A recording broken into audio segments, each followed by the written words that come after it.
je pense que pour l'export, le plus simple, effectivement, est de se rapprocher d'autres personnes qui y travaillent déjà, pas forcément dans le même métier, pour essayer de comprendre les aléas et d'essayer de faire au mieux les choses, que ce soit l'assurance crédit, que ce soit les risques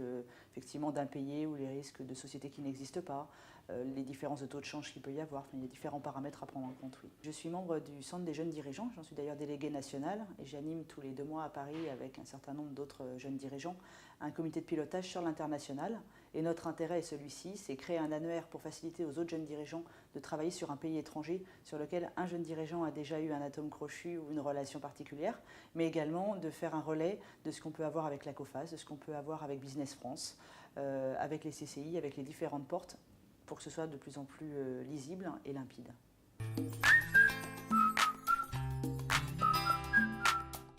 J'ai d'abord complété par des heures supplémentaires en anglais avec un professeur particulier. J'ai pris également des heures en italien puisqu'en fait l'Italie est un pays très important dans mon domaine. Néanmoins, pas forcément évident d'allier une nouvelle langue et de commencer complètement à zéro. Après, en termes de développement, j'ai fait effectivement quelques formations de développement personnel pour essayer d'avoir une meilleure efficacité, notamment dans la discussion avec les gens et dans la manière d'appréhender que ce soit les conflits, que ce soit de nouveaux clients, comment aborder des nouveaux marchés. J'ai également fait des formations en gestion, quelques-unes sur des journées particulières. Et puis après sur des choses beaucoup plus pragmatiques comme sauveteur secouriste, comme du travail,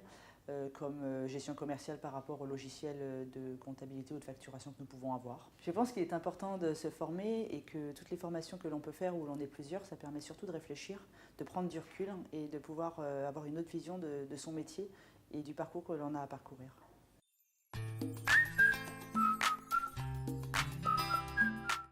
L'objectif de la formation professionnelle pour moi, c'est que clairement les collaborateurs se sentent bien dans leur métier, que chacun sache exactement ce qu'il a à faire, dans quel temps imparti et comment s'organiser. Aller de l'avant et essayer de proposer d'autres formations pour effectivement les collaborateurs telles que la communication non violente, telles que l'efficacité de travail ou tout simplement se sentir bien avec ses collègues et dans son environnement de travail, je trouve ça formidable.